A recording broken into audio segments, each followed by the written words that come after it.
Okay.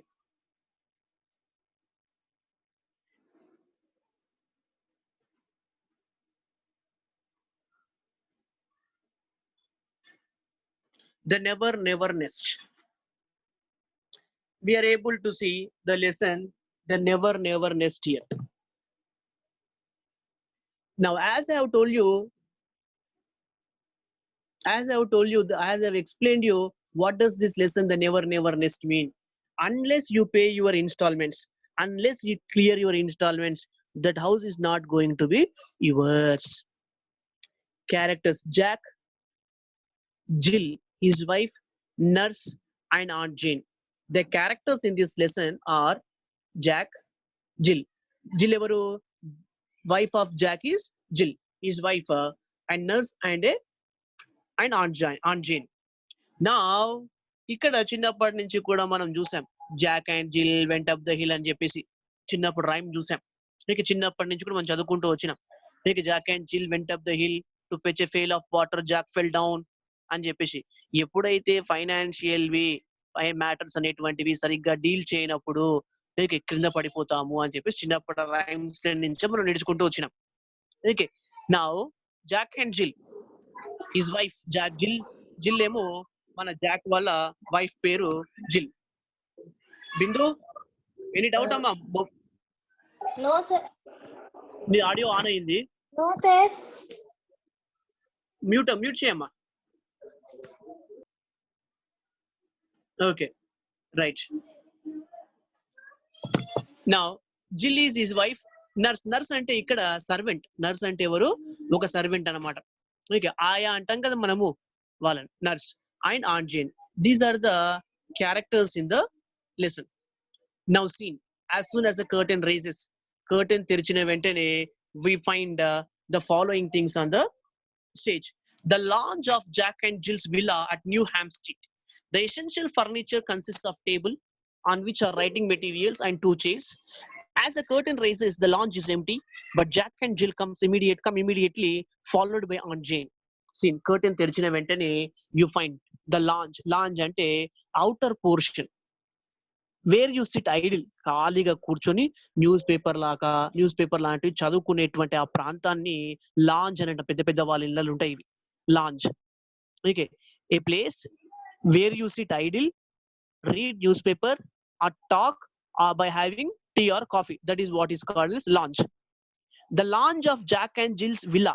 Villa అనేటువంటిది house at New Hampstead. Hampstead అనేటువంటిది ఒక ప్లేస్.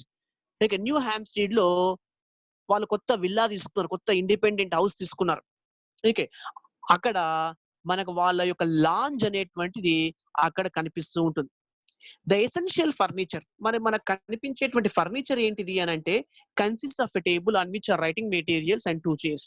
మనకు అక్కడ 2 చైర్స్ ఉన్నాయి, కొన్ని రైటింగ్ మెటీరియల్స్ కూడా కనిపిస్తాయి, ఫర్నిచర్ అది.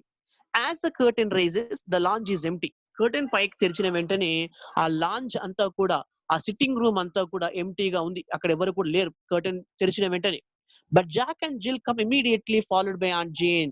అయితే ఒక 2-3 సెకండ్స్ తర్వాత, కర్టెన్ తెరిచిన 2-3 సెకండ్స్ తర్వాత మనకు జాక్ అండ్ జిల్ ఇద్దరు కూడా స్టేజ్ మీదకి వస్తారు, ఫాలోడ్ బై ఆంట్ జేన్. వీళ్ళ వెనకాల ఆంట్ జేన్ వస్తుంది. Okay, Jill and this is the lounge. Jill యొక్క డైలాగ్ చూడండి ఇక్కడ. జిల్ ఏం చెప్తున్నాడు?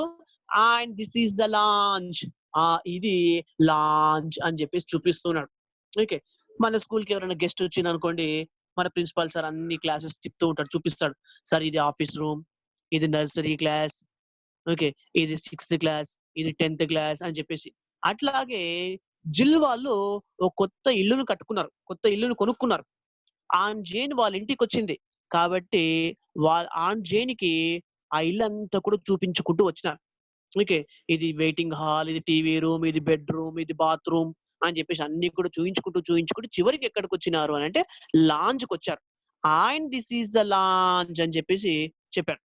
ఆన్ జేన్ అంటుంది, charming, such cosy little room and such pretty furniture.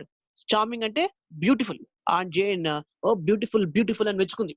Charming, such cosy little room, cosy అంటే కంఫర్టబుల్. కోజీ అంటే ఏంటిది? Comfortable. Such a cosy little room. అబ్బా! ఇంత కంఫర్టబుల్ గా ఉంది little room. And such pretty furniture. Pretty beautiful. ఇక ఇక్కడ చూడండి చార్మింగ్ అన్నా బ్యూటిఫుల్లే. ప్రెట్టి అన్నా కూడా బ్యూటిఫుల్లే. వీటినన్నిటిని కూడా సినానిమ్స్ అంటాం. సినానిమ్స్ అంటే సేమ్ అర్థాలు ఉండేటువంటి వాటిని సినానిమ్స్ అంటాం. ఓకే. Jack modestly. జాక్ మోడెస్ట్‌గా అంటే గర్వం లేకుండా, హంబ్లీ హెచ్‌యుఎంబీఎల్‌వై హంబ్లీ ఏ మాత్రం గర్వం అనేటువంటిది లేకుండా, నిగర్వంగా చాలా మోడెస్ట్‌గా చెప్తుంది. వి లైక్ ఇట్. మాకిది బాగా నచ్చింది. You know handy place to sit in and listen to the radiogram. ఏం చెప్తుంది ఆమె? We like it. మాకు ఈ ప్లేస్ బాగా నచ్చింది. అండ్ యూ నో ఆర్‌జేన్ మీకు తెలుసా? Handy place. హ్యాండీ ప్లేస్ అంటే గుడ్ ప్లేస్ అన్నట్టు. హ్యాండీ ప్లేస్ అంటే ఏంటిది? Good place. Handy place to sit in and listen to the radiogram. మేము ఇక్కడ కూర్చొని మంచిగా రేడియోగ్రామ్ వింటూ ఉంటాము. వెనకటికి ఉండేదన్నమాట రేడియోగ్రామ్ అనేటువంటిది. రేడియో చాలా పెద్దగా ఉండేది. ఇప్పుడంటేనేమో మన జేబులోనే పెట్టుకునేంత రేడియోలు ఉన్నాయి. మన సెల్ ఫోన్‌లోనే రేడియో ఉంటుంది. కానీ అప్పట్లో ఒక రేడియోకి మనకిప్పుడు కూలర్‌కి ఎంత ప్లేస్ అయితే కావాలనో అంత ప్లేస్ తీసుకునేది రేడియోగ్రామ్. చాలా బరువుగా కూడా ఉండేవి. సో జాక్ చెప్తుంది. We know it and Jane we like it. You know handy place to sit in and listen to the radiogram. ఇక్కడ కూర్చొని మేము రేడియోగ్రామ్ వింటూ ఉంటాము. లాంజ్ అనేటువంటిది అది ఎక్కడ మంచిగా కూర్చొని ఖాళీగా కూర్చొని ఏమి పని పాట లేకుండా కూర్చునేటువంటి ఆ ప్రాంతాన్ని మనం లాంజ్ అని అంటాం. అప్పుడు ఆంట్ జేన్ అంటుంది, oh! You have a radiogram as well as a car and a piano. అమ్మో! You have a radiogram as well as a car and a piano. అమ్మో! మీ దగ్గర రేడియోగ్రామ్ ఉంది, కార్ ఉంది, పియానో కూడా ఉందా? అని చెప్పేసి అడుగుతుందన్నమాట. సో, అంతవరకు క్రింద ఆమె ఒక కార్‌ని చూయించారు. అలాగే పియానోని కూడా చూయించారు ఆమెకు. ఈ రేడియోగ్రామ్‌ని చూయించలే. ఇప్పుడు జాక్ చెప్పిందన్నమాట. మేము రేడియోగ్రామ్ వింటూ ఉంటాము అని చెప్పి. అప్పుడు ఆమె oh! You have got a radiogram as well as a car and a piano అని చెప్పేసి ఆమె ఆశ్చర్యపోయింది. అమ్మో! మీ దగ్గర రేడియోగ్రామ్ ఉంది, కార్ ఉంది, పియానో కూడా ఉందా అని. అప్పుడు Jack why of course aunt Jane. You simply must have a radio set nowadays. Oh! Aunt Jane. ఇప్పుడు ఈ కాలంలో సింపుల్‌గా అందరి దగ్గర రేడియో సెట్ అనేటువంటిది ఉంటుంది. మనం ఇప్పుడు ఏ విధంగా అయితే మొబైల్ ఫోన్స్ అందరి దగ్గర కూరగాయలు అమ్మేటోని దగ్గర, ప్రతి ఒక్కరి దగ్గర ఏ విధంగా అయితే మొబైల్ ఫోన్ అనేటువంటిది ఉందో, అప్పట్లో రేడియో సెట్ అనేటువంటిది కామన్. అందరి దగ్గర ఉంటుంది. సో, అయితే ఆంట్ జేన్ ఆశ్చర్యపోయింది వీళ్ళ దగ్గర ఇవన్నీ వచ్చి ఉండేసరికి. Why of course aunt Jane. అయ్యో! Aunt Jane you simply must have a radio set nowadays. ఈ రోజులలో రేడియో సెట్ కంపల్సరీ ఉండాల్సిందే అని చెప్పి జాక్ అంది. అప్పుడు జిల్ అంటున్నాడు. And it's so nice for me when Jack's away at business. I can even make him move it into the kitchen so that I can listen to it while I cook. అప్పుడు Jill అంటుంది. And it's so nice for me when Jack's away at business. ఎప్పుడైనా Jack business పని మీద ఎక్కడైనా బయటికి వెళ్ళినప్పుడు ఏం చేస్తాను, I even make him move it into the kitchen. ఆ రేడియోగ్రామ్ ని కిచెన్ రూమ్ కి దగ్గరగా కూడా నేను పెట్టించుకుంటాను. So that I can listen to it while I cook. So ఏం చేస్తాను, వండేటప్పుడు నేను మంచిగా పాటలు వినుకుంటూ వండుతాను. సో ఆ విధంగా నేను ఈ రేడియోగ్రామ్ ని కిచెన్ రూమ్ లోకి కూడా తెప్పించుకుంటాను అని చెప్పేసి జిల్ చెప్తూ ఉంది. Jack sit down aunt Jane, you must be tired and we have shown you everything. Sit down aunt Jane. Aunt Jane కూర్చోండి. You must be tired. బాగా అలసిపోయి ఉంటారు. And we have shown you everything now. So ఇప్పుడు మా ఇంట్లో ఉన్నటువంటి ప్రతి వస్తువు, ప్రతి రూమ్ కూడా మీకు చూయించాను. సో కాబట్టి మీరు అవన్నీ కూడా తిరిగి తిరిగి వచ్చారు కాబట్టి మీరు అలసిపోయి ఉంటారు. కూర్చోండి అని చెప్పేసి ఆన్ జేన్‌కి కూర్చో అని చెప్పినారు. Okay. Jill what do you think of our little nest aunt Jane. So ఇక్కడ ఆన్ జేన్ తో జిల్ అడుగుతుంది. What do you think of our little nest. NES nest అంటే ఏంటిది? గూడు, పిట్టగూడు, నివాస స్థలం, shelter. Okay. What do you think of our little nest. మా లిటిల్ నెస్ట్ ఎలా ఉంది ఆన్ జేన్ అని చెప్పేసి జిల్ అడిగింది. Aunt Jane I think it's wonderful my dears. The furniture and the car and the piano and the refrigerator and the radio. What's it? It's really wonderful, wonderful. And Jane అంటుంది. I think it's wonderful, my dears. Okay. చాలా అందంగా ఉంది my dears. చాలా బ్రహ్మాండంగా ఉంది. Dears అని చెప్పేసి plural ఇచ్చినారు. ఎవరెవరిని ఉద్దేశించి? జాక్ అండ్ జిల్ ఇద్దరిని ఉద్దేశించి ఆమె చెప్తుంది మై డియర్స్ అని. ద ఫర్నిచర్ ఏమేమి నచ్చింది మీకు? The furniture and the car and the piano and the refrigerator and the radio. What's it ఏదైతేనేమి ఇట్స్ వండర్ఫుల్, అందంగా ఉన్నాయి, బ్రహ్మాండంగా ఉన్నాయి, రియల్లీ వండర్ఫుల్, చాలా బ్రహ్మాండంగా ఉన్నాయి అని చెప్పేసి ఆంట్ జేన్ వాళ్ళను మెచ్చుకుంది. అప్పుడు జాక్ చెప్తూ ఉన్నాడు, and we owe it all to you. Owing అంటే ఏంటిది? రుణపడి ఉండడము, ఒకరికి బాకీగా ఉండడాన్ని ఓయింగ్ అంటారు. And we owe it all to you. మొత్తం మీకు మేము రుణపడి ఉన్నాము, ఇది కేవలము మీ సహాయం వల్లనే మేము కొనగలిగినాము అన్నట్టు. And we owe it all to you. Okay, అంటే మీకు మేము రుణపడి ఉన్నాము, ఇవన్నీ కొనడంలో మేము మీకు రుణపడి ఉన్నాము అంటున్నారు. Aunt Jane, yes Jack, that's what's worrying me. ఈ డైలాగ్ చెప్పింది and we owe it all to you అని చెప్పేసి ఇక్కడ and we owe it all to you. ఈ డైలాగ్ అన్న తర్వాత ఆంజన్ అంటుంది, yes Jack, that's what's worrying me. ఆ విషయమే జాక్ నన్ను ఇంతగా బాధ పెడుతూ ఉంది అని చెప్పింది. ఓకే, సో ఇక్కడ ఇవన్నీ కూడా మీ సహాయం వల్లనే మేము కొనగలిగినాము అని అన్నప్పుడు ఆంజేన్ అంటుంది, అదే విషయం నన్ను బాగా చింతించేటట్టుగా చేస్తూ ఉంది, ఆ విషయమే నన్ను బాగా బాధిస్తూ ఉంది అని చెప్పేసి ఆంజేన్ అంది. అయితే ఇక్కడ మనకు ఒక డౌట్ వచ్చింది, ఎందుకు అట్లా అంటుంది సార్ ఆంజేన్ అని. వాళ్ళకు కూడా అదే డౌట్ వచ్చింది. ఏం డౌట్ వచ్చింది? ఎందుకబ్బా వరీయింగ్ యూ ఆంజేన్, అయ్యో ఆంజేన్ మిమ్మల్ని వరీ చేస్తుందా ఎందుకు అని.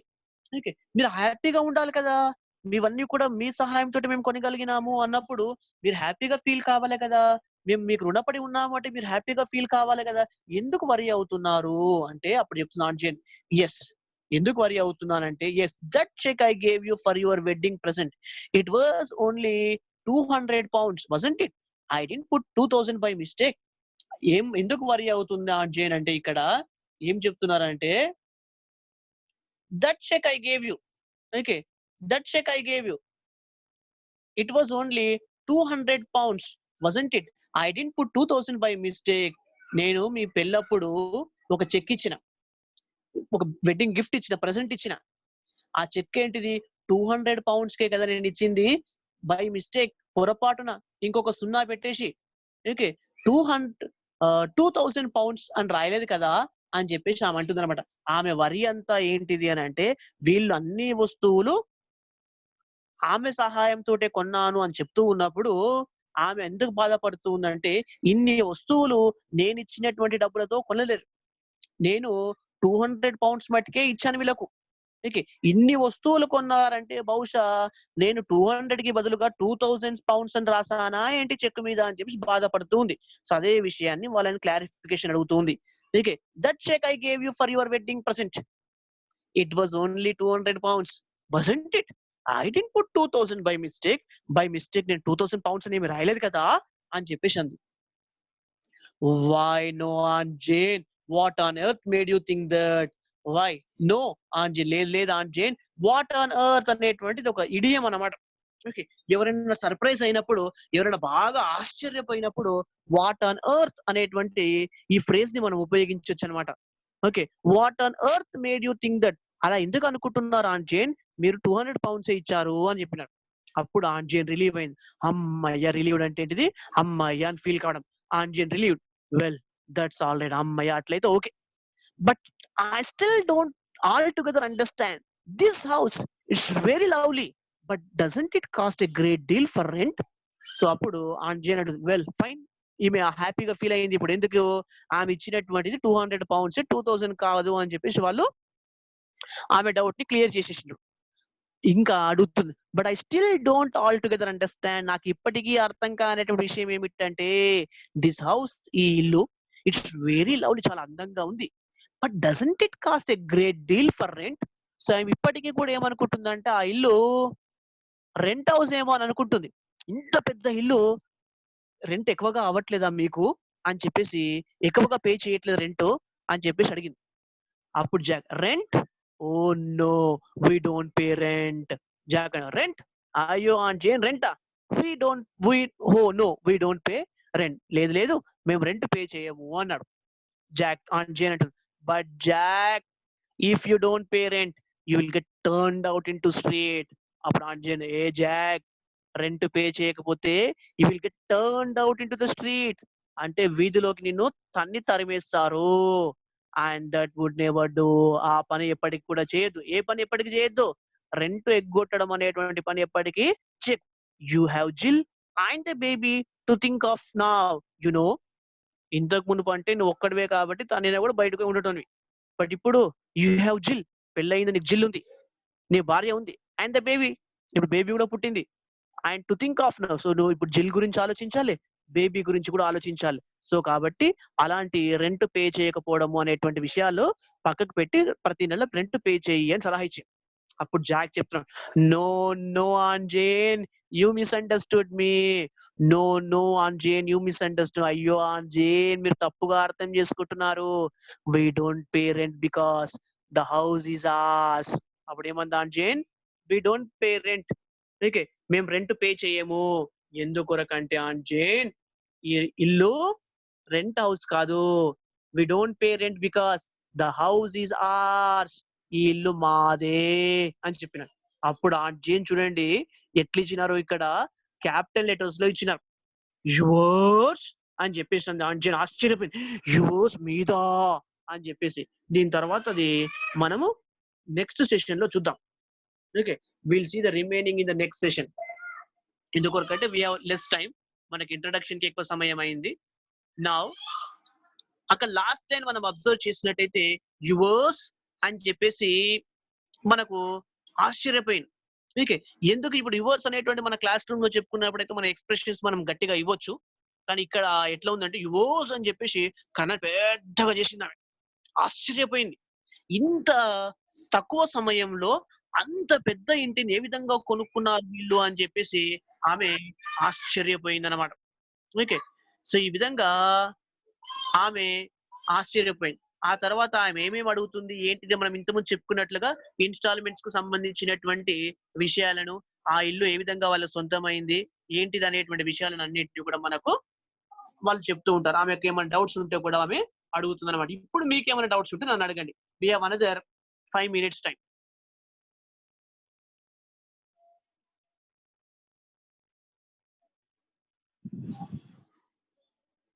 If anybody has any doubt, you can just unmute, okay, and you can speak. నాకు చాలా మంది కనిపిస్తలేరు ఇక్కడ. We have only few people here.